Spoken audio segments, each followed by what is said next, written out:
Apple is out with a plan to invest in some transit projects around Cupertino, but there's a backstory to the company's offer to help out its hometown.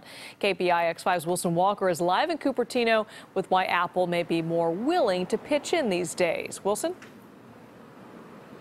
Well, look, I am an outsider here. I do not live in Cupertino, but let me ask you, when I say Cupertino, what's the first thing that comes to mind? It's Apple, obviously. There are not many communities where the city and its largest employer are so closely sort of associated.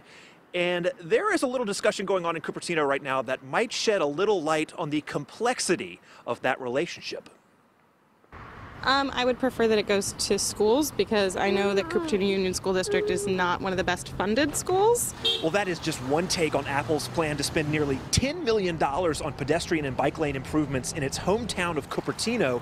And the proposal comes after the city delayed a plan that would have cost Apple about $10 million in taxes. It is something of an ongoing discussion about how this city and its kind of city-defying resident get along, and this relationship is, of course, a unique one. Welcome, Mr. Jobs. Looks like you have a fan club here. Thanks, yeah. Yeah, Steve Jobs pitched the new Apple campus back in 2011. It's a little like a spaceship landed. And while there was some discussion of traffic impacts on the community, there were more questions like this one. Do we get the free Wi-Fi or something like that? Well, see, I'm a simpleton. I've always had this view that we pay taxes and the city should do those things. That's why we pay taxes. And now, nearly 8 years later, Apple seems to be taking a slightly different approach, pitching its own private funding for improved bike lanes that run near several schools and more than a few Apple properties. Cupertino residents will have to decide if that is the best use of the money and if Apple deciding how it contributes is going to be the best approach. Not really. I don't think they should be able to just decide that that's what their money goes towards, especially if they're dodging $10 million in taxes in order to put in bike lanes.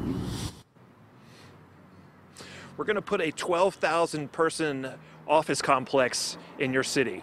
Do we get free Wi-Fi? I love that moment. It just kind of blows my mind. The whole meeting actually kind of incredible if you look at it 8 years later. Now, I just got off the phone with the current vice mayor of Cupertino. She says all of this is still sort of going on behind the scenes, which is another sort of interesting fact in all this.